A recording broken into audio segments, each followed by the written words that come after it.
Yes, it says, what is 4 letters? Sometimes is 9 letters, but never is 5 letters.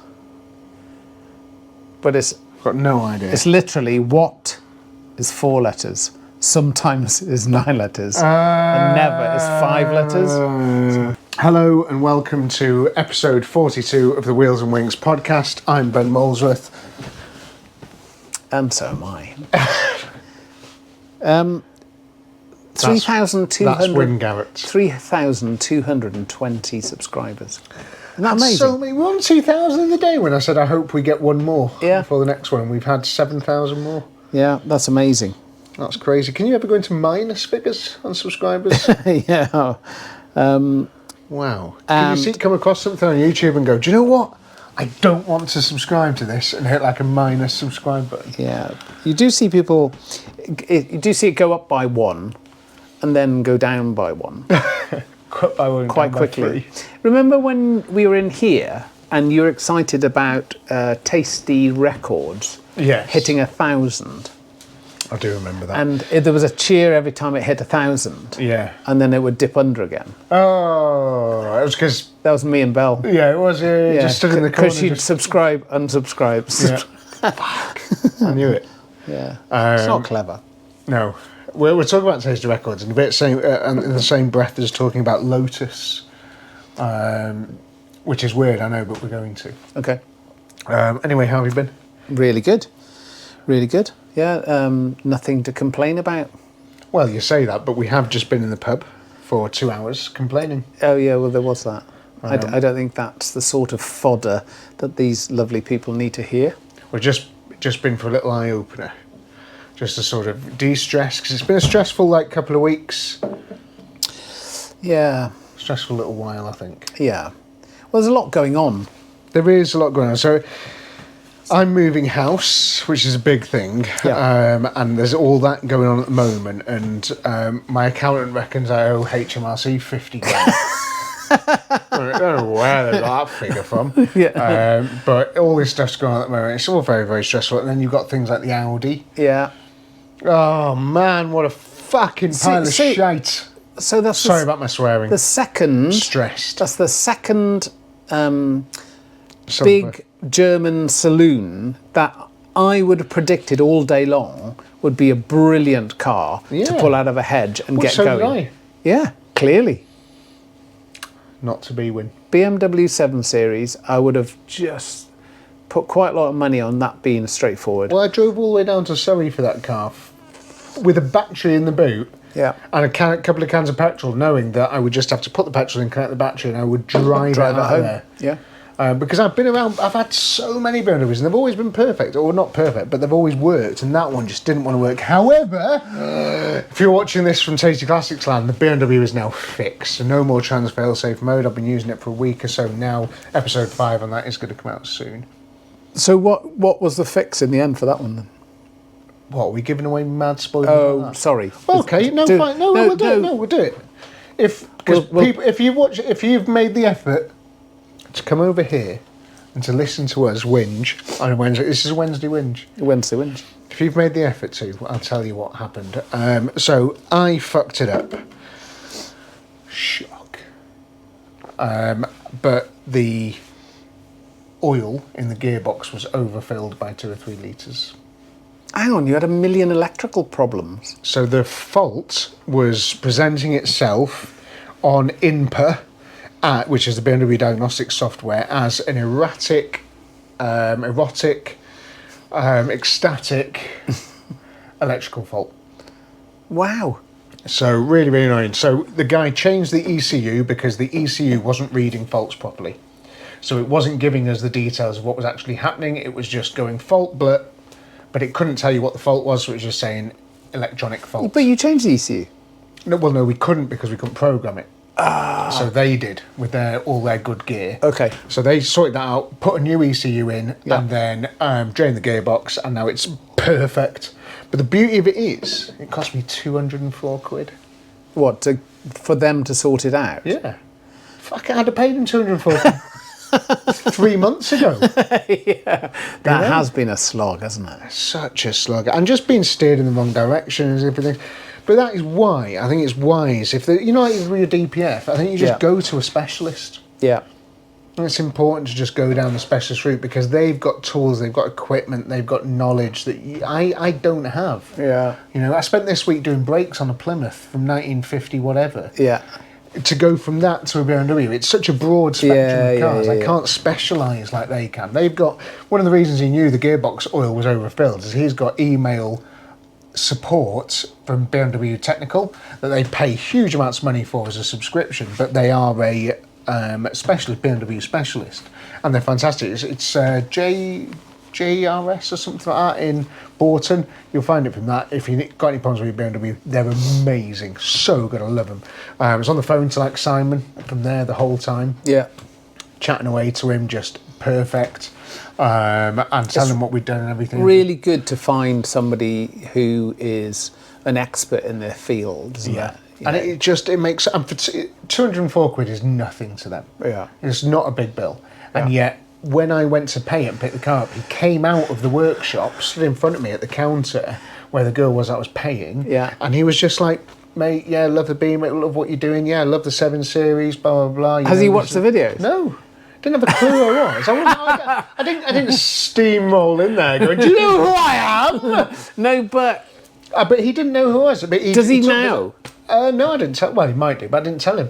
But he came out. That's brilliant. And he just had a chat with me, and he was like, lovely. "Yeah, I love it. Yeah, with the gearbox oil." So we talked about the whole process of filling the gearbox oil, which I won't go into because I go into it on the next BMW 5 video, which I've started filming, which will be out in a couple of weeks. But essentially, and that's BMW 5, as in the 5th video about the BMW 7 Series. Yeah, 5 videos. It'd be funny if there was 7 videos, but anyway, 5 videos. So when I go into that, I go into all of the details about exactly what was happening in that video. But it was just a ball ache and a half, man. Hell of a thing. So for me now, the interesting thing is, now that it's fixed... Get myself another German car that's a fucking nightmare. No, but sticking with the BMW, is that a potential one to raffle? Well, HMRC have been in touch. But I'm just saying that somebody... Ben, why are you giving us any of your money? You've got loads of money. Why are you giving us any of your money? We're so poor. Yeah. Can you give us some of your money? Yeah. So if you've noticed in the videos recently, I keep going, buy my merch, all this sort of stuff. I keep doing lots of that.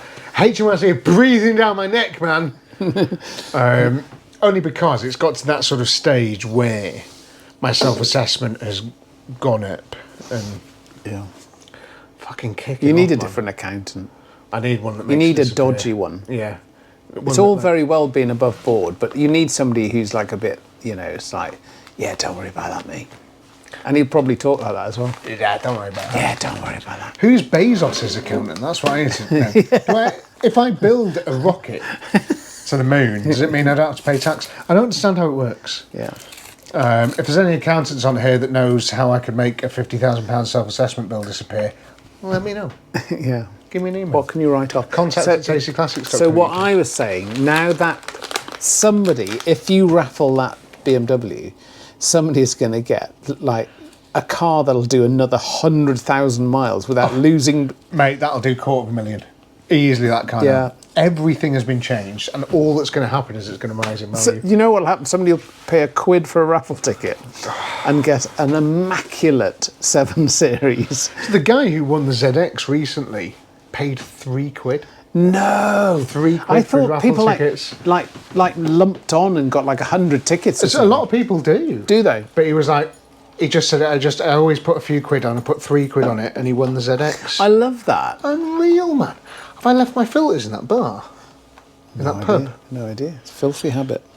Fucks. Oh no, they're on the floor. Hey! That's good. So now you've got an Audi to do, and that's turned out to be a pain in the arse as well. The Germans know how to punish the British because I don't know why actually. Yeah, there's no need for it. No, there's no need for it. We should all be mates. So Just because you got your fucking heads kicked in, don't start kicking off at us with your cars. You can't say that. Sorry, you can't say that, can you?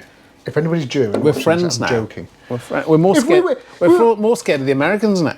But that's true. If we were friends, why aren't you making reproduction parts for your old cars? Because if you were mates, that's something you do. And then I could go and buy a brand new fuel distribution unit. I could go and buy a brand new fuel pump. I could go and buy, which I can buy new fuel pumps, but they come from Germany. Yeah.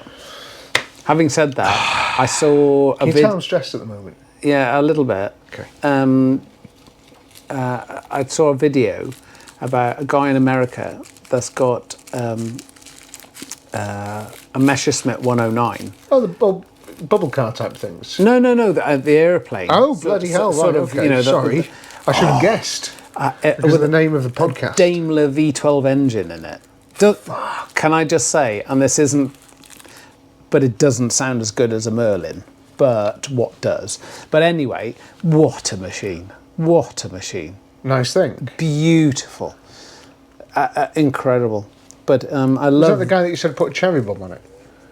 No, that was an F-150. Yeah, what a machine! Really is like a beautiful thing, and it's so good that there are loads of Spitfires and Hurricanes now that have been preserved. But I hadn't seen many Messerschmitt. I think it was a BF 109. Oh, the 109. Yeah, the 109. But it looks like it's definitely in the category of the Spitfire. So it's a fighter that the Spitfire was up against in the Second World War. Don't worry about me, just answer your phone. I can't have it beeping. No. I'm sorry.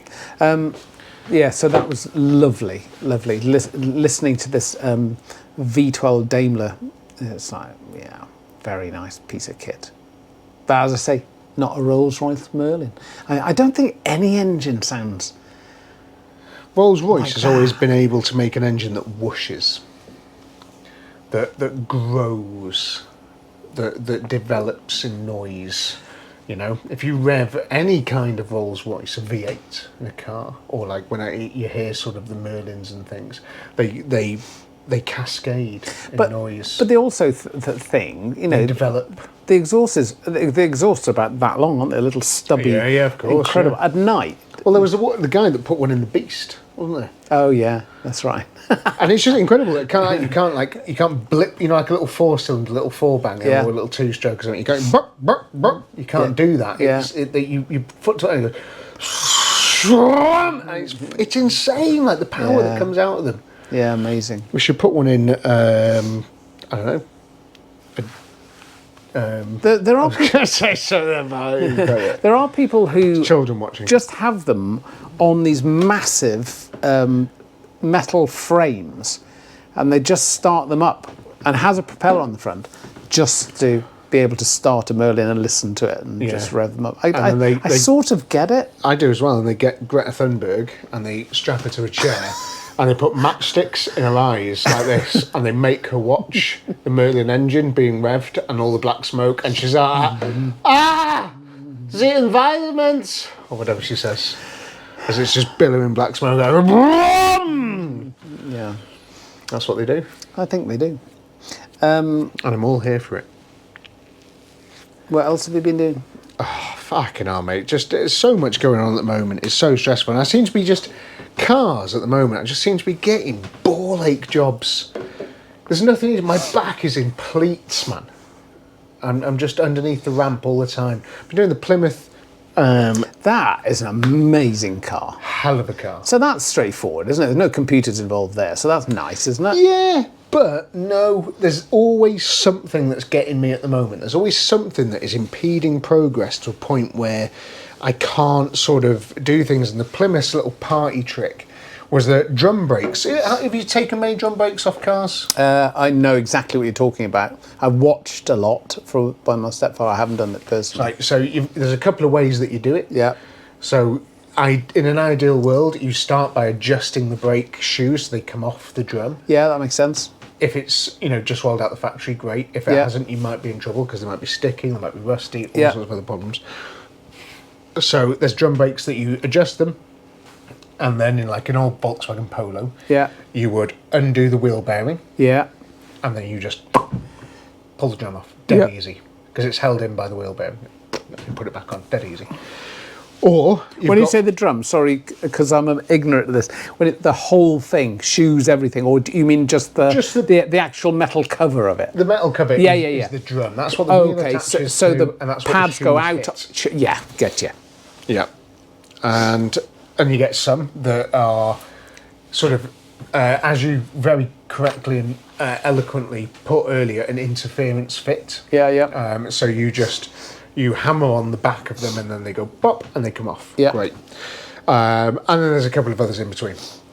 But the Plymouth, because it's so old, it has these like weird little setup where it's got a bearing, but it's almost like pressed on to a point where you can't hit it off with a hammer.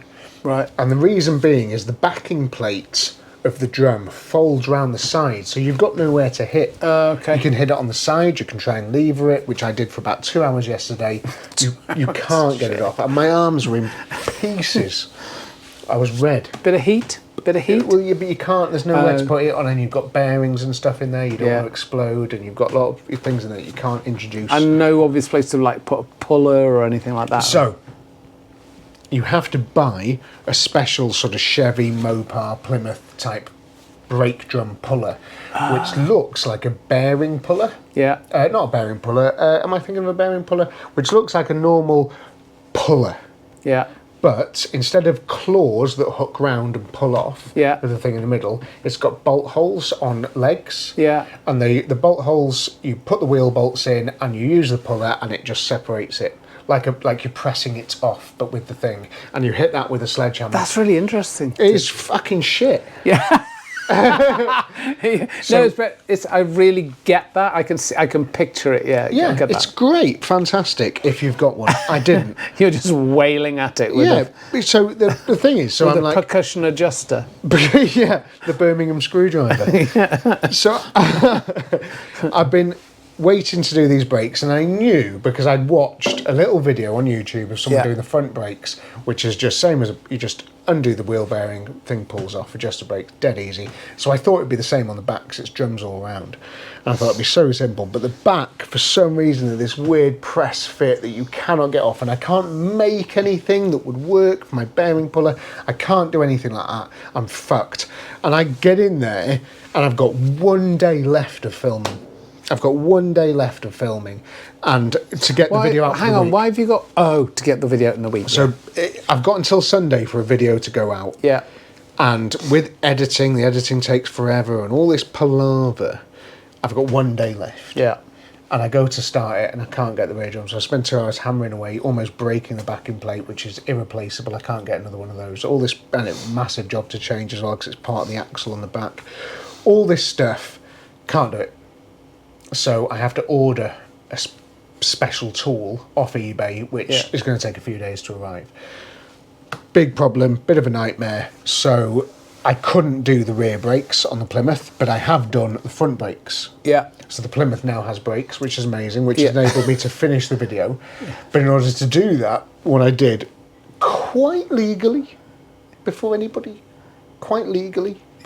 complains, is I blanked off the rear brakes. Okay. Is that legal? It's quite legal. Good use of the word quite. Yeah, it's quite legal. Oh, because it doesn't need an MOT, does it? Doesn't need an MOT. It's No. fine. And as long as I have said that it's roadworthy. Oh. And it's got... Hang on. When you say does that just need to be...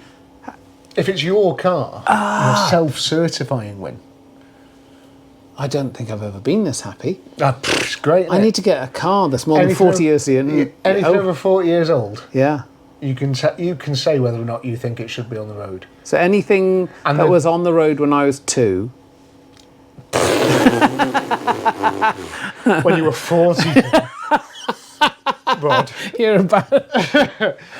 So you can self-certified, man. Well, it's the dream. That's isn't it? brilliant. It is a dream, and thank God we're still in such a democratic world where things like that can happen, and we're not in a nanny state. So you blanked off. So basically, as long as the rear wheels turn and they're not binding and they're not going to burst into fire into flames. Yeah. So blank them off. Job done.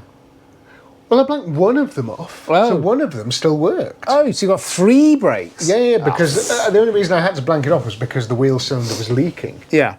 Which is why I was taking the drums off in the first place, was to replace the leaking wheel cylinder. Yeah. Which, if you left it leaking, you wouldn't have any brakes at all. Yeah. So what I did is I blanked it off. Because I'm clever and I can self-certify my own cars. So what you've actually got there, Wynne, is a vehicle which has 75% braking efficiency. Awesome.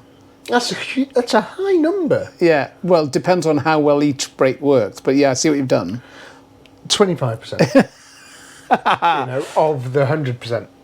So have you had a It good stops. Yeah. And I'm only doing Is 50. there much pedal there? Oh, at the top, man. Okay. Oh, solid pedal. I've replaced the master cylinder, replaced everything. It's a proper job, like. I don't do half jobs, me. Only 3/4. That car looks incredible. It is a business. Do you want to see a picture? I'll show everybody a picture Honestly, of it at the petrol what station a today. beautiful car. I have to say. I don't know if we lost video then, but the screen was blank and it wouldn't come back on. But anyway, that's the Plymouth.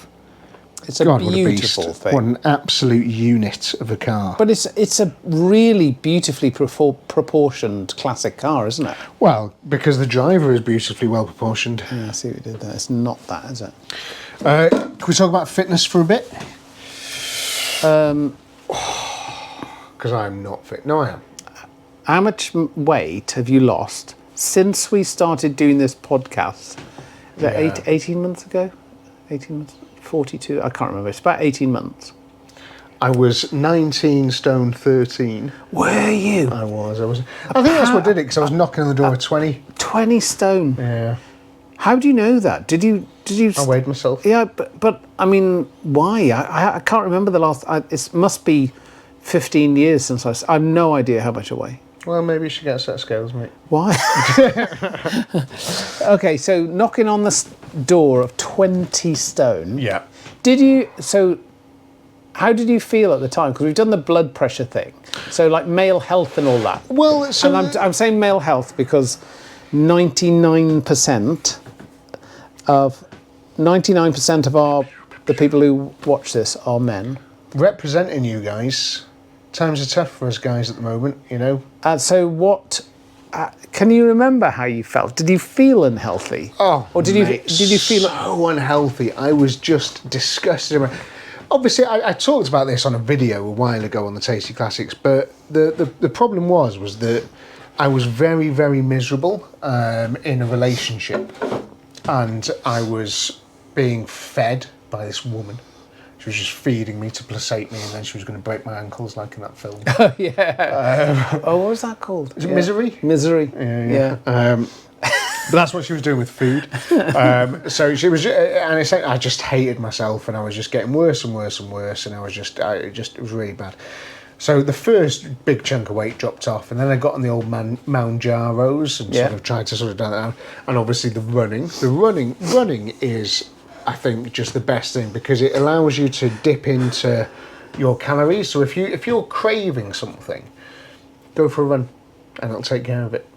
And I think that... so you're not saying you can justify having it. You can say after you've run, you don't want it. No, you can have it. But you've got to earn it. Yes. You've got to earn it. You can't just sit on the couch all day doing fuck all. And do you know what? Have another donut. Yeah, you can't do that, and that's something that I have been pushing myself to. So I've been doing lots of running.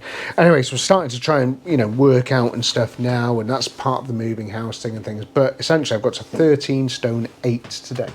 That is incredible. So by the time I get to my goal weight, which is only 8 pounds away, 13 stone, that is going to be over 6 stone lost.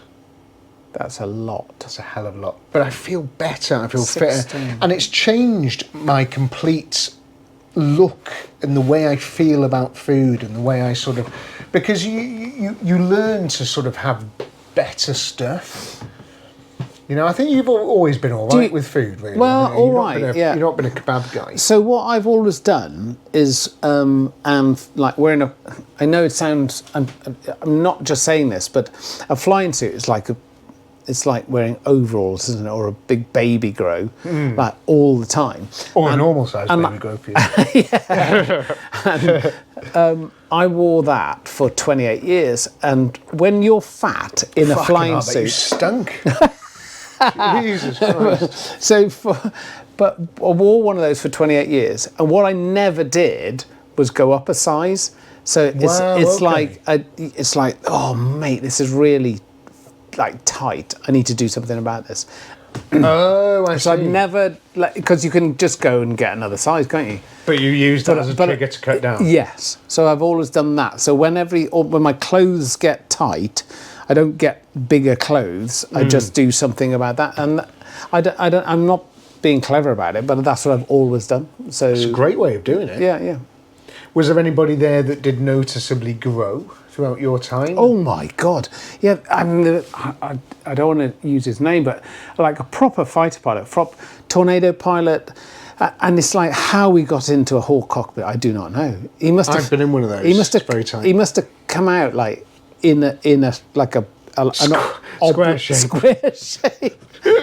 Must have steam hammered him in. If he'd pulled the ejection seat handle in, he would have just gone. Yeah, it would have just like smashed his bottom off, like a car crusher. It would have gone on 6 inches and then just flopped down.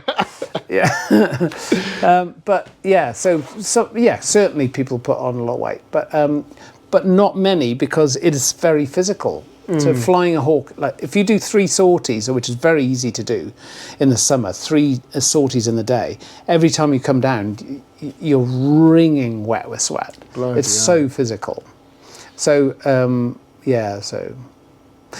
that was the thing for me. It's just monitoring it by not changing my clothes, but changing my weight to stay inside my clothes. It's a great way of doing it, and that you might have given me a bit of inspiration there. But when I get to where I want to be, to maybe sort of make sure that I don't end up doing that. Yeah, because you've obviously got a wardrobe full of massive clothes, mate. Honestly, have you put any of your like a 20-stone jeans on? I've got a pair of red Carhartt trousers that you could get 3 of us in.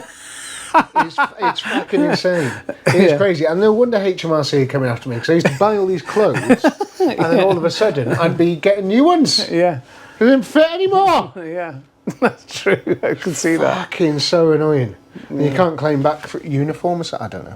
Anyway, pain in the arse. Yeah. But as you asked before, do I feel better? Yeah, man. Of course I do. I feel so good. I feel like Gary Numan, a new man. Yeah. Here in my bar, I am drinking some beer. Now that man is highly respected on the airshow circuit. So he's a very, very good pilot. He owns some very interesting classic airplanes. Gary Numan. Yeah, and he flies them and displays them, and he's And do you have any idea of what kind of classic planes? I don't, but I can look that up and put it in the video notes. I've told you I do the fucking video editing. How are you going to do that? I'll tell you to look it up. So what they were saying was his whole persona about being electronic music guy and sort of quite strutty on the stage as he has to be. They said if you meet him in the air show, he's very humble and wanting to learn and very just in awe of professional pilots. Really, really nice guy. I love going Newman. Always have. I thought he was really cool. Yeah. Like his music as well. I think I knew he was a pilot from something. It was a Mighty Boosh sketch a while ago, but I didn't realise it was also like he was showing classic airplanes. Yeah, no, he's very good. Got a lot of time for people that will put their own money into keeping things like that alive as well. I think is important. Yeah, Jamiroquai and cars. So Jamiroquai is one of the only people I know in the world that has. I don't know if he still has it, but has my dream car. Which is the Lilac Diablo SV. Oh, is it? Is that your dream car? Dream car, beyond any other dream car. Not a Lotus Carlton? That Lotus Carlton is before that. There's a lot of dream cars before that, but the end dream car is the Lilac Diablo. So the colour's significant? Very significant. Right. Someone gave me a yellow one. Take it back. Yeah, I don't want that banana shite. Lilac Diablo SV. Has to be the Diablo Lilac SV. Oh, nice. I don't know why. It's just one of those poster ones that I had when I was a kid, and I was just like, she will be mine. Yeah. No stairway. No. Yeah, camera What's your, one. like, no... Camera one, camera two. Yeah. Top peak, no money, no objects. What's your dream car? Car. I'm in a Laguna, 98. S-Wedge. Yeah. Nice car. Put me on the spot there. Well, you have to think of about that. cars. I'm just going to nip to Lou while you're thinking about that. I think so. It's really interesting talking about what a dream car, and I'm sure some of the people who watch this will get this. Can we ask? I'm sorry to keep going the question. Can we ask? I'm not sorry. Can we ask? Can we have some dream cars in the comments? Yeah, that'd be really cool. What is your no money, no object dream car? And also, if you could fly any plane, what was your dream plane? Mine would be like a Learjet. Yeah. Yeah, let's have both of those. Plane, car, in the comments, please. If you want to, if you're bothered. Sorry. So the thing is, and I just do wonder, because I was 62 last week. What? Yeah. It was your birthday? Yeah. Why didn't you say? Because I'm trying to fucking hide it. I don't want any more. Fuck. Yeah, but I need to put it down on the calendar so I know how many got left. And I do wonder about this, because if you'd asked me like 20 years ago, dream car, it was like, oh yeah, Ferrari Dino, or you asked me that question, and I'm going Lancia Integrale, and I'm going, nice. And I'm going, oh no, they're only left-hand drive, and it'd be like really. They're not. They do right-hand drive ones as well. Yeah, but the originals and the proper, the red ones with the big flared arches. Yeah, they do right-hand drive ones. Well, they're all flared arches. I think they do right-hand drive ones. Let us know in the comments. I think they do right-hand drive ones. And I'm thinking, oh, that'd be a pain in the arse to have one of those, because it's like it'd be like solid to drive around. Do you know what I mean? As you get older, I wonder if you start to go, yeah, I want one of those. It'd be a pain in the arse, and you just think of exotic hypercars. I don't want one of those. It's like fucking hell, you can tell you were 62 last week. Jesus. No, but I'm just thinking, or do you start thinking more about like an Austin Healey 3000, like an immaculate one of those would be really lovely, and they sound nice. Yeah. And I'm thinking, well sorted one. Really well sorted one, sort of concours when I get it. Ready for a ride. I don't want to keep it like that. Yeah. Drive it into the ground. Yeah. And Carbon gear, Volkswagen Carbon gears, the shape of them is beautiful. Really like those. Get one of those for about $6,000, man. Yeah. Money, no object. I'll have a Morris Minor. Lovely. Yeah, but do you know? So what I'm saying to this audience, and I'm sure some of these people will get this. If anybody's actually watching this. Yeah, if anybody's watching this, or listening, is that you start to go, oh, it's that. And then you overlay it with like practicality of like, yeah, do I want that? No, because really? You shouldn't care. I don't care about the practicality of a fucking Diablo SV. I'm not on about looking after it or paying for it. I mean, it's not that. It's like I can imagine owning it and going, yeah, I don't really want that. Yeah, but would you not put up with the fact that it's a bore ache to drive and stuff, just to be enjoying it and drive it around? Probably. Go to the shops in it, you know? So I saw a picture and it really... So I'll give you a really good example. What were those Citroen, is it the DS? Oh, yeah. I saw a convertible one of those. Bloody hell. And it was black with like caramel leather interior. It was the most exquisite looking thing, because side on is incredible with the roof down. Gorgeous cars. And I thought, what an amazing car. That's got to be the most beautiful car. And then I thought, yeah, but performance-wise, it's a bit shit, isn't it? Well, yeah, awful, but awful. Yeah, but so that's my point. Instead of just going, but it's still going to go. They're going to go to the shops. It's going to make it down the motorway. Yeah, but fine if you're asking me what is my, perfect car. And to be honest, you're dragging it out, Wynne. But you know what I mean? I keep thinking, yes, that, and I go, yeah, but there's that, and yeah, but there's that. Ferrari Dino, you know. I've never been a fan. Of Ferraris or No, Ferrari just Dino? the Dino. It's before my time. So if I was going to go for Ferrari, I'd go for an F40 or an F50. An F50 would be the fucking one. Yeah. That's what it sounded like. Is it? Yeah. At the Metro 6R4. Yeah. That would be practical. That would be See what I ball did there? Well, yeah, but it would be. Yeah. No, you're right. A 6R4 would be a ball ache to live with. Yeah. That would be a problem. Lotus Europea. They're weird looking, aren't they? That weird flat. Hell of a nice car. That flat bit at the back. Tray back at the back. Yeah. God, hell of a nice car. Yeah. Going after the Lamborghini Miura, I think, a little bit with that. Incredible car. Yeah. Have I ever told you about the classic car place near me? So, unfortunately, I can't go into that. But anyway,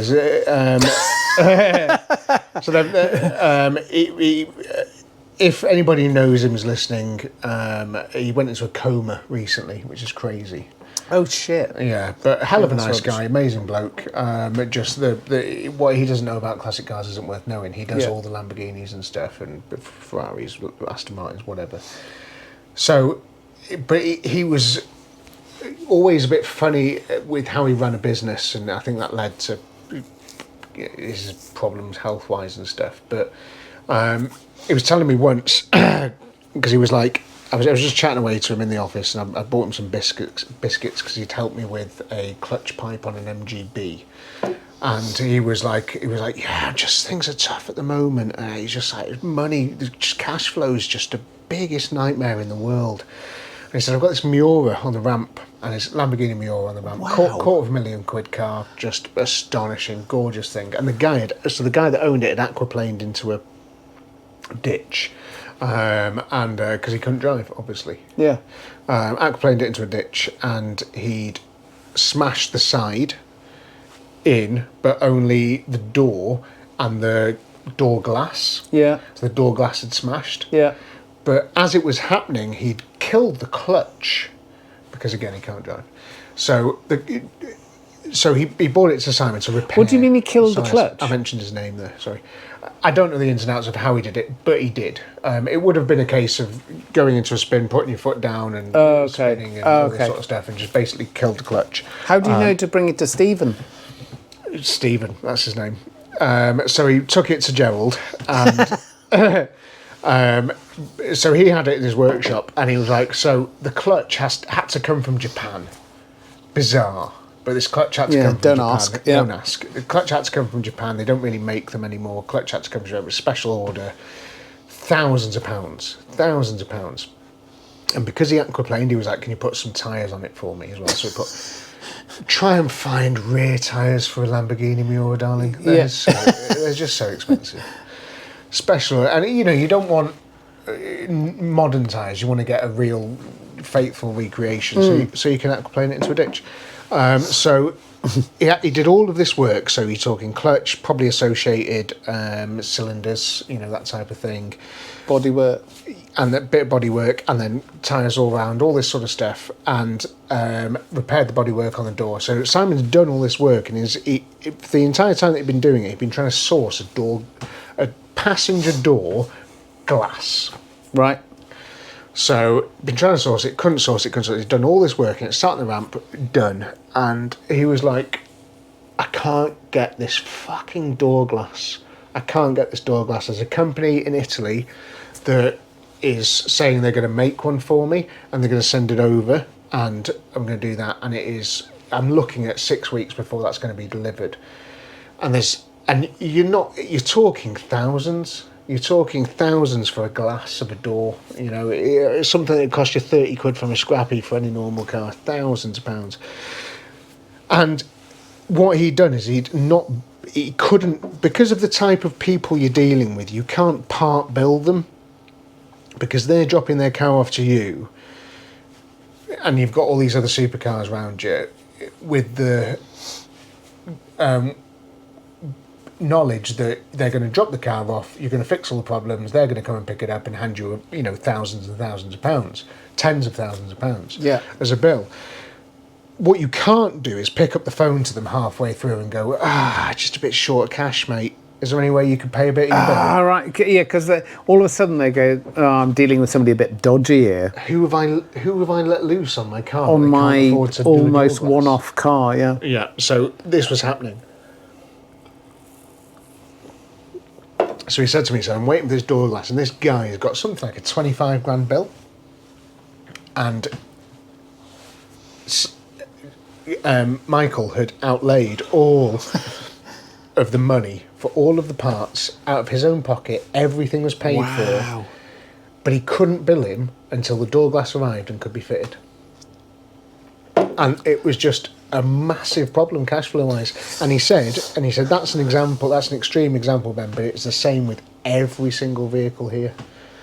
And there's always something that'll get you parts wise. And it's the same with the very small amount that I'm dealing with cars. Yeah. If you can't get that one part, that one little part, if it's a problem, if it takes weeks, if you've got to go and get something remade, cash flow's fucked. Yeah. And also, I guess the risk factor with what you do is you pull a car out of a hedge or a barn or from under a tree, and you don't know. You don't know. I always use the TT as an example because that was ridiculously easy, wasn't it? It was a dream. I put a battery on it. I didn't even put fuel in it. I said, let's just see if the engine turns over. Yeah. And I turned the key and it started and drove. And the bloke basically wanted scrap value for it. Yeah. And then the other end, is the 7 Series the worst? Like outlay-wise? No, because it wasn't that expensive to buy. I think I only bought it for about 1,200 quid, but I'm about 5 grand into it, plus labour. But I'd say about 5 grand. I'm about, if you include a bit of my labour, because I have to include times when I could have earned money doing other stuff that I couldn't do because I was working on that, and the views and amount of money you get from YouTube. I have to include all that in the amount of money that I'm into it, but it's still not the most expensive.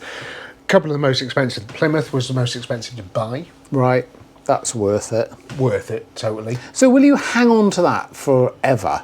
Because or do you not think like that anymore? Yeah, there's most cars I get rid of, but the thing is with the Plymouth is that is a car that I know once I've done it, and one of the things is it wants to come back to life, and it likes me, and we like each other, and me and that Plymouth are good friends. Okay, that's weird.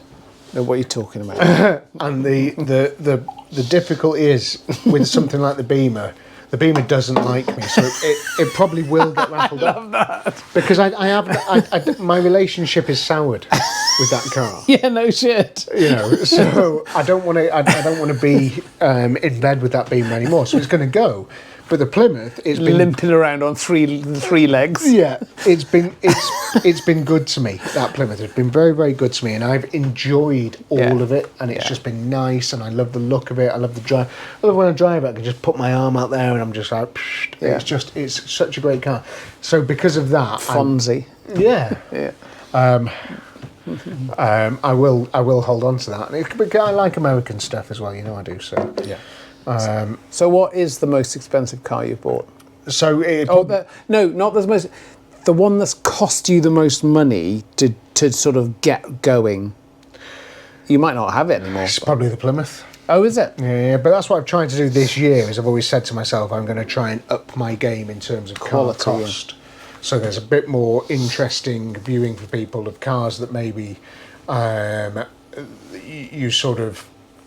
I feel better about putting the money into, work into, and that people can appreciate why I'm spending so much time and money. Because when I was doing some of the cheaper cars, like the Austin Ambassador is a great example, the amount of comments I got from people saying, why bother? With the mighty wedge. Yeah. But the thing with that was, I loved that car. Yeah, you did. It was a great, and it is a great car. Yeah. So that's why I do stuff like that. But there's a lot of people that don't get it, and therefore there's a lot of people that don't watch it and all this type of stuff. So you've got to sort of go after the money a little bit and go after the views a little bit. So you spend a little bit more money on the car. The next resurrection that I'm doing, should we tell people what it is? That's up to you. Golf GTI Mark II. Oh. Black, 3-door. I mean, Pirelli P-slots. surely that's now a classic, isn't it? Absolute. What year? Cut and dry classic. What year? Like 82, 83. Hell of a bit of kit. Golf gear knob top, The twin headlights. twin headlights, The whole shebang. the red checkered seats. Yeah. Oh, God, I can't wait to get stuck into that. I'm picking it up on Monday. That is very cool. Very, very cool. And yeah, I mean, I'm just, with that sort of stuff, that is very expensive. Yeah. And it's going to take me a lot of money to put it right. And I've told myself I'm not keeping it. Yeah. So that car will be raffled off. And it's the same with like a lot of the other cars. But there's some cars that, just like the Plymouth, can't get rid of them. Yeah. Panhard. That's a one-off. The Panhard, I will be buried in that car. Pry that out of my cold dead hands. I'm going to look after that like it is a member of my family I can't. until I die. There's only one of those, isn't there? That's it. I've got it. It's mine. Yeah. No one else has got one. Yeah. People have left-hand drive ones. Yeah. Scum. Yeah. These Imitators. These charlatans. Yeah. I've got a rare car. Even though it's a French car, but it doesn't matter. Yeah, whatever. I've got a right-hand drive one, and it's amazing, and I love it, and I love the way that every month the Panhard Owners Club send me their magazine, and I can just have a little flick through and see all the Panhards, and they're lovely people, and it is just It's an amazing machine, that. Oh, it's just the engineering behind it. Wynne is incredible. The front wheel drive aspects of it, the sort of whole thing going on there, the flatness, the boxer engine. Yeah, Subaru. Oh man, what a car! It is just, I love it to pieces, and I always will. And I'm going to do work slowly over my entire life. Yeah. And there will be a point where it's properly sorted. But for now, I could go to it now and drive it to the south of France, guaranteed. If there was a gun to my head, I could make that car drive to the south of France. Is it reliable then? So at the moment, it's got there's no fuel tank hooked up, so I have to put like a dummy fuel tank in. Yeah. And I have to, ideally, I would put a new carb on it, because the carb, I took the butterfly out and remachined it myself in a vise with a hammer and a Dremel. So the carb's dead. Machine starting off sounding quite sophisticated, and then you use the word hammer and Dremel. Yeah. But it fucking worked. It fucking worked. And it worked well. And the car's great. I drove it to that show and drove it back again. And if I went to it now, it would probably take me 10 minutes to get it started and move it around. And gear linkages. And it was, what a blessed thing. I love it. So good. I remember my dad buying a new car, and I went with him. And I must have been about 6 or 7. Fucking hell, back in their 20s. And we looked at a second-hand Triumph Herald. Nice. And he looked at that, and he quite liked that. But in the end, awful pint I've just bought. He bought a Ford Consul. Sorry to hear that. A grey one. Oh, fuck. Yeah. I didn't even know grey was a thing back then. And with a bench seat, column change. Nice. And I just remember that car, and he loved it. And because he loved it, I loved it. Yeah. And There's a thing about column change, isn't there? Column changes are fun. Because it's a weird, guess. though. It's all guesswork. Nobody Ford knows. Consul. Nobody knows how it works. Yeah, Nobody knows how it works. Nobody knows what gear you're in. I drove the Plymouth for about 30 minutes. Has it got a little pointer that points at gears on? Oh, okay. Some of them do. Some do. cars with column Yeah, well, changes. my F250, which is automatic, has the RND and all that sort of stuff. But Plymouth, which is a manual-ish, I've got no idea what gear I'm in. It's purely visceral feel. If I change gear, will it scream its bollocks off, or be happier because it goes up a gear? Yeah, love that. Perfection. I don't want to fucking know what gear I'm in. Yeah. Nanny states. Big brother telling me what gear I'm in. Don't want any of that, man. Yeah. Have you ever been in a car with somebody driving who is not really a car person, and it can be a 5-speed or a 6-speed, and they're on the dual carriageway. In third or something. Well, or like if it's 5 gear in 4th, or if it's 6 gear in 5th, and you're just sitting there going, I can't say anything, but Yeah. why? So Why? my grandma, who is still around, but she doesn't drive anymore because she Yeah. can't see as well as she used to. She probably could still drive. She's amazing. She had a Fiat 500 and she learned to drive in America, as did my mum. And all the cars in America, same as Plymouth and stuff, they're all 3-speed. Yeah. So she was knocking about with these 3-speed cars. Yeah. And then she came over to the UK and started driving all these cars, and they were all 3-speed. She had, the last car she had before she stopped driving was a Fiat 500 on like an 08. Yeah. 3-speed. I remember sitting on the motorway.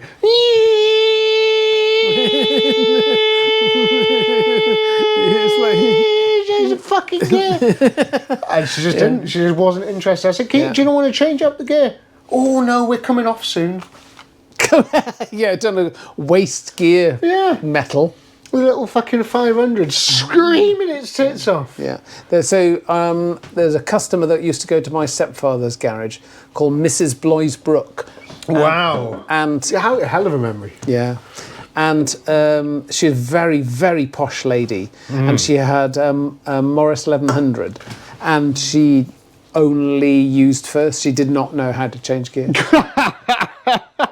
And didn't care. It came from some estate, large house, and she'd come to our garage. She'd say, "Hello, Tony. Could you check the oil and water for me?" And it's been smoking. And then she'd walk off in her wellies, and like walk home, like miles and miles and miles, and then come back like the next day, walk back in her wellies with a like scarf on her head and tweed jacket and stuff. And how much will that cost? All this sort of stuff, and then jump off and then drive off in first gear, but never change gear. So much time. It's just brilliant. Yeah, gears, man.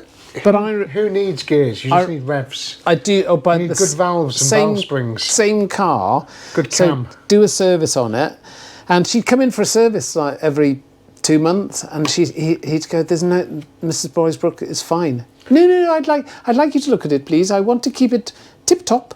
Yeah. And it's like do another service on it, and he was amazing with that because that was an opportunity to rip off somebody with loads of cash. He would not do it, wouldn't do it.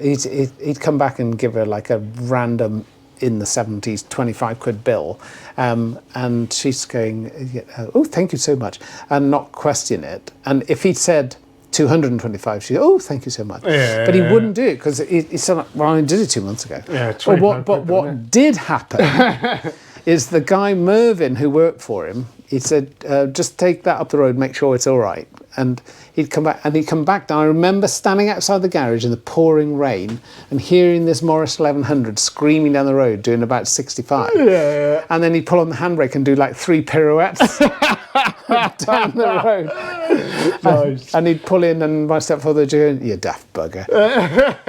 But that's about the fastest that car had ever been. Which is good for a car sometimes, isn't it? But so, talking about cars, imagine having classic aeroplanes, and just imagine doing what you do, but with aeroplanes. And there are people who do this. Well, yeah, they but don't have many. There isn't, because they're good. Then you can't turn an aeroplane over in a week.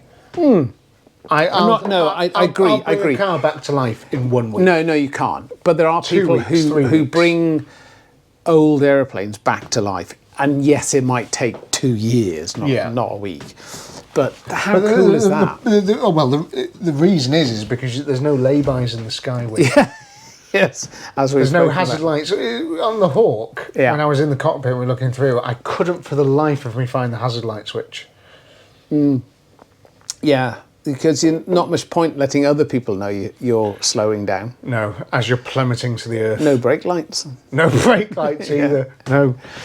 But yeah, very cool. Let me just tell when I was working in Volkswagen, there was a old lady who bought a brand new Polo, and every 1,500 miles, it would come in for a clutch. What was he doing? And it would be completely burnt out. And we used to give her the same courtesy car. And she burned that out? Because we knew that she would burn the clutch out on that. And sure enough, and the only reason I know this, and I know this story, is because I was driving a Polo 1.3 4 SE courtesy car in 2007. I was driving it home and back because sometimes I got shit cars. And because mate. I was only young. Don't win, just an SE. Mate, it had a plastic steering wheel. And I remember driving it up the slip road in Bangor, and my foot going further to the floor as the car slowed down. It was going, and I was going, oh no! She's had this car. And then I pulled it over, and I was like, the clutch is gone, and then it was just like jubilation in the office, and I was like, wait, and there we go, that's Mrs. Such and Such's car that she always has. What was she doing? It was, if you've got any sort of mechanical sympathy, it was horrific. Because she'd get in a car and she'd instantly build it up to a steady 4,000 RPM. And that's how she'd go home, but with her foot halfway down the clutch pedal. Oh, God. And off it'd go, and you'd just be like, oh, come on, Mrs. Edwards, or whatever her name was. and yeah, it was actually Mrs. Edwards, wasn't it? Every 1,000 to 1,500 miles it coming for a clutch. That's amazing. And they used to tell me, and they said the first time it happened, they did it at cost for her. So they were like, you just pay for the clutch, we'll do it, because there's obviously a fault with this car. Yeah. And then 1,000 miles later, which was probably 2 or 3 months, later. Oh, hang on, the fault's with you. Yeah, they were like, can you hear? Can you hear us? Can you hear the engine? Yeah. And then, and the smell of the thing, oh my God, it just smelt like clutch. It was brilliant. Mechanical sympathy's a huge thing, and it was part of my job. And it was really interesting when taught people to be... so I was the maintenance test pilot, or the RAF call it the unit test pilot. And when I wasn't there, air tests had to be done. So if I was on leave or something, so there'd be half a dozen people who pissed, or in recovery at the Betsy Ford clinic. And so I'd teach other people how to do it, and it was incredible because these people are RAF fighter pilots, and they do things that I couldn't do as a maintenance test pilot. They're just incredible pilots, and they're so rough with the airplane, and that I never got that. Some of them. Some of them are just incredible, but some of them are very agricultural in the way they flew the airplane. I've got a lot of time for that. And being agricultural? But I didn't, because I just think that airplane may not fail on you, but the next person, and so. Well, no, I think the opposite. What, if it's going to fail, you're going to find out? So when I had my first ever company, Cartech, where I used to sell my own cars, one of the things I did, partly because it was fun, is I would leather fuck out at cars. Yeah. So I would go hell for leather with everything. So if I took something in and I wanted to drive it, I would make sure I drove it to the extremes. So I tried to get mechanical sympathy out of my head. What I would always do is make sure it warmed up. Make sure that everything, the coolant and everything was fine. Make sure that levels were fine. Yeah. But I would give it absolute death with everything, brakes, because you want to see the possibilities that you are a pop brake line away. Yeah. You're an over rev away from a head gasket. All this type of stuff. You want to really sort of go out. So. And it worked, because every time a car went out, I was so convinced of that car's mechanical capabilities that it went out. And there was many times where I'd leather fuck out of something and it'd break. And then I'd come in and I'd say to Ash, I'd be like, Ash, who was the mechanic at the time, I'd be like, Ash, we've got the clutch slipped. And the clutch might not slip for you. If you just test driven that car... the clutch might not have slipped. And if I just feathered that car and gently driven it around, the clutch might not have slipped. Well, it wouldn't have slipped. Yeah. But when you're banging it up to the A470, the clutch slipped. With the valves bouncing. Clutch slipped. And so then you're doing a clutch. So the next person that buys the car isn't going to get 500 miles down the road and have a clutch bill. So I agree with that, absolutely. But what you have is a maintenance test profile to fly. So you do exactly that. You fly the airplane to the extremes that it needs to fly. But remember, we were talking about the fatigue index. You know, we were talking about when we looked at the G meter, and every time you pull the G, those G counters rolled over. You know, we were looking at which I saw inside the thing. Yeah. So episode 40. Nice. So that during an air test, that's a predictable process. If you're you pull 8G and you push minus 3.5G, you spin it to the right, you spin it to the left, you do enough aggressive stuff to do exactly what you're talking about. You know that airplane is like fit for purpose for a trainee to go and fly it on its own. Yes. What I'm talking about is not just achieving those parameters to make sure that it works. It's like just being really rough all the time. It's just like when you can be smooth and turn right and then ease on the G, or you can just like bang it over and then whack on the G like every time. And you just think that, I don't know, for me, that it's a different way of thinking about flying. It's just, I just want the thing to sort of stay in one piece, really. And it's, yes, you can. It's a very robust bit of machinery, but it's like, why just like keep taking fatigue off it if you don't need to? Okay, yeah, I get you. Yeah, I get you. But it does, because there is literally. But the air test, there is literally a counter for fatigue. Yeah, and you're just like racking up those counters. Yeah, and same in a helicopter. You've got a lot of moving parts, and on an air test for a Puma, it is quite an extreme process to do that. But some people are so rough when they're flying. Some of the guys, I don't know. I think they don't fall out the sky. They're robust military machines. It's my problem, not theirs. And like in an aggressive military environment, that's fine. But I just remember some of the instructors I had early on were saying, smooth as fast. So you can be smooth and that's a carburettor thing as well. Okay. So one of the earliest memories of being taught anything about cars was by a guy who I think was an MOT tester, bizarrely. And I was driving this car and he goes, and I can't remember what it was something old as fuck, and he goes, whoa, the carburettor isn't a switch. Oh yeah, there you go. And I was like, what do you mean? And he goes, it's not a on-off. On-off.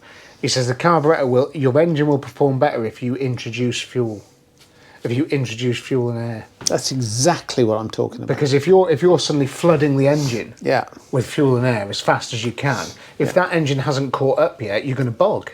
You know? And fantastic. Absolutely great. So I fucking battered him. I said, don't you dare tell me how to drive this car. Bam! But what we've ended up with now is that with fuel injection and with so many computers, it sort of allows it does it for you. It takes the sort of club foot out of the equation. Exactly, and you have rev limiters. Yeah. Which is... And you also have... in aeroplanes, so I think soft limiter from the F-16 onwards, if you snapped on G, it would allow you so much G, but no more. And there are nanny state again. So Big Brother. I think it was a Buccaneer. That was heading for the ground. What's a Buccaneer? A very early British fighter. They used off like biplane, 2 wings. No, jet. Okay, sorry. Used with the Royal Navy, and I know it was a jet. I was just trying to. You're a bad person. And the guy ended up sort of being distracted or whatever, pointing at the ground, looking up, and just racking back on the stick and pulling, I don't know, a million G. I don't know what the number, maybe 12 G or something. Bloody hell. And righting the aeroplane when it came back with the wings like this sort of thing, and the engine was going, yeah, that's fucked, mate, chuck it in the bin. That's an exaggeration. Yeah. But I can't remember what the limit was on the F-16. It was something like 9G or something. How's that working out for you?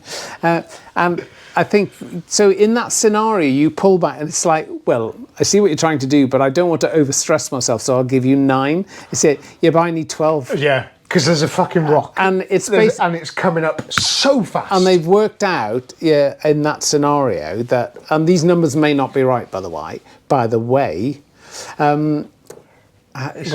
did we go to the pub? Listen, I'm really sorry if this podcast is a little bit off the hook because we're both fucking hammered. I'm not. I'm fine. So I can tell you because you're talking about planes again. Some doctor had said that physiologically you should probably stop drinking so much during the day. Only allowed to pull this much G, otherwise you're going to black out and die anyway. Right. And yet, in a purely analog world with a Buccaneer, this guy had managed to pull 12 or 15 G, which is incredible for a plane that's made out of timber and paper. Yeah, and managed to pull out of it. Fuck the aeroplane, but not died. So it's that. So yes, what we're talking about cars, about gently putting your throttle down and the carburetor not being a switch. And you're talking about the computer not letting you make a bad decision. Yes, and sometimes which is bullshit. Do you not agree? I think so. Because you, like you were saying, you've got the authority to gradually introduce things. Yeah, but sometimes gradual. You don't need a computer, Wynne. I've said this to you before. I've got Spectrum 48. ZX. Sinclair. Yeah. What happened to him and his little cars? One of my first ever introductions to eBay was my uncle had a Sinclair ZX Spectrum in the attic, and he said, Ben, you know how to do computers. Why don't you try that Sinclair on eBay? And he brought it down, and I took some photos of it and uploaded. Back in the day of dial-up, eBay was just, beep, beep, beep, beep, beep. It was just kicking off. Yeah. He, dial-up. Dial-up was the fucking best. Porn, amazing. Took ages. It was like a printer coming down the street. It was. Did you ever whap on your phone? You ever whap? So you'd have one of those phones that flipped out, and you'd have an area, you'd pull it out and you go, I'm going to look at porn. And you'd go on whap, www.porn.com, and it just like line after line of just a pair of pixelated tits, that black and white pixel. Yeah. It could have been anyone. Yeah, but it was worse before that. So on Search and Rescue at RF Valley. Wasn't what I was expecting, but yeah, go on, yeah. We do a run of 2 or 3 24-hour shifts. So we lived there as 3 air crew and all the amazing ground crew. We lived there for a 24-hour shift and like a block of 3 or 4 days. Bloody hell, how did you cope? You'd sort of go for a training flight in the day, or maybe 2, depending on the weather. There are things you need to do. Things you need to practice, and then normally it was like being bloody like a married throuple. What do you mean a throuple? Well, there's 3 people, wasn't there? I learned how to cook chips brilliantly, and the food was amazing, but you cooked your own food. There were legs of lamb and all this sort of stuff. Nice. And that was a huge part of it. It's really weird. It was a weird life. For a young bloke who wanted to be a fighter pilot, it was really strange. But looking back at it, incredible, because the people were just amazing. So you'd end up with a crew, me as the young pilot and a duty captain in charge of it all, a navigator and a winchman, and obviously that's in the Wessex. That was the crew, and then and the ground crew and all the sort of stuff. So you'd cook all the food, you'd eat together, all do that sort of, and then it'd get to about 10 o'clock, and you'd just right, I'm off to bed. Cheers, mate. Bye, and you go to bed. So if there was an alarm, you got up and obviously the phone goes off in my room, and everybody's up, boom, and you had. So in the day you had 15 minutes to be like airborne on the way. At night you had 45 minutes, and the reason for that from was the first phone call. From the being fast asleep, you had to be flying in 45 minutes. That's so long. Would you have a shower? And tell me your breakfast. And the reason for that was 45 minutes is wrong. I go to work. I need 20. And the reason You're for that, saving people's lives, Wynne. or not. 45 minutes. You're top of Snowdon. I broke both my legs. I'm freezing and it's -12. And you're there, like, in the shower. Well, first of all, I'm going to go and just do a little search and rescue on Snowdon today. It's going to be lovely. Oh, you have the gooch in there, yeah. the gooch. 45 minutes. No, that's what you were allowed. That was what they considered reasonable, and the reason for that was you were fast asleep to flying a helicopter. I could do it in 10. And and the reason was you have a thing called sleep inertia, where you wake up and you don't really know where you are, and then all of a sudden you're flying a helicopter. What normally happened was it was 15 in the day you're allowed, and it was normally like 7 or 8, and you're allowed 45 at night, and it was normally 20. Oh, okay. So 20 minutes from fast asleep. Yeah. Thank God for that, because I thought for a moment there you just didn't care. So one night I was fast asleep and sort of went, I need to piss. Got up, and some idiot had left the lights on in the crew room where the tea bar was and the TV. No booze. Oh.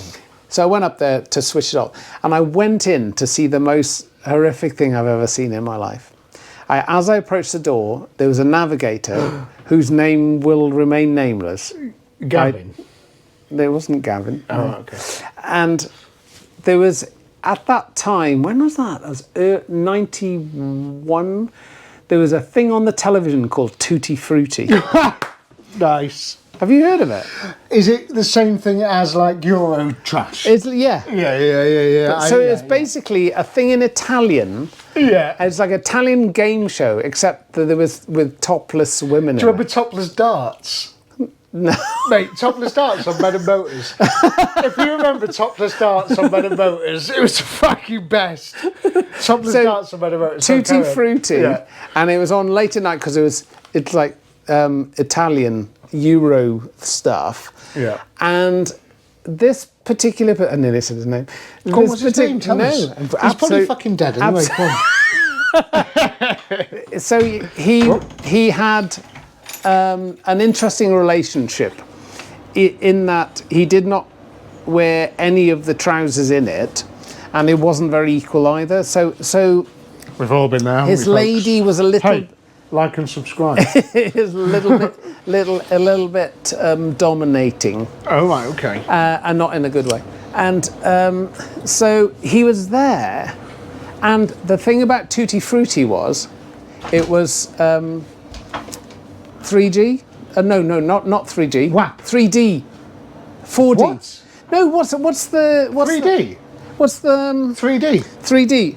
So when you go to the cinema, you have to have the glasses, don't you? Yeah. And was it one green and one blue? Yeah, it was, yeah. So what he'd done, so Tutti Frutti was 3D. So it all looked a little bit weird on the telly. Oh no. What he'd done, this man, he'd got 2 overhead projection pieces of plastic, one red, one green, and some elastic, and he'd made these freaky glasses to go around his head. And I walked into the crew room, and he was watching Tutti Frutti at like 2 in the morning with these elastic things like pressed to his head like this. And he looked round at me, and we never spoke of it again. Was he whacking off? No, he wasn't. He wasn't whacking off? He wasn't, but there was an element of... He was about to. It was 2 in the morning, mate. It's like, what are you doing? And we just looked at each other. He turned around with his elasticated, self-made goggles on, and there was a couple of seconds of eye contact. I went to the loo, went to bed, and we never spoke of it again. Fucking hell. Hey, like and subscribe. Yeah. How are we doing? I've got no idea, mate, Mohammed. I'm not. We need to talk about Lotus. Can I have a wee? Okay, press the button. Right, we should probably wrap it up. We've been banging on for ages. I got one more good story. Come So one of the incredible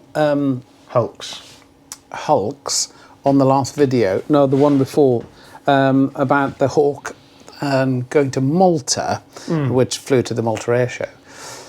One of the people was from Malta and remembers that hawk landing at Malta and has photos of it in his office. What? That's incredible, isn't it? What, is there someone who's commented? Yeah.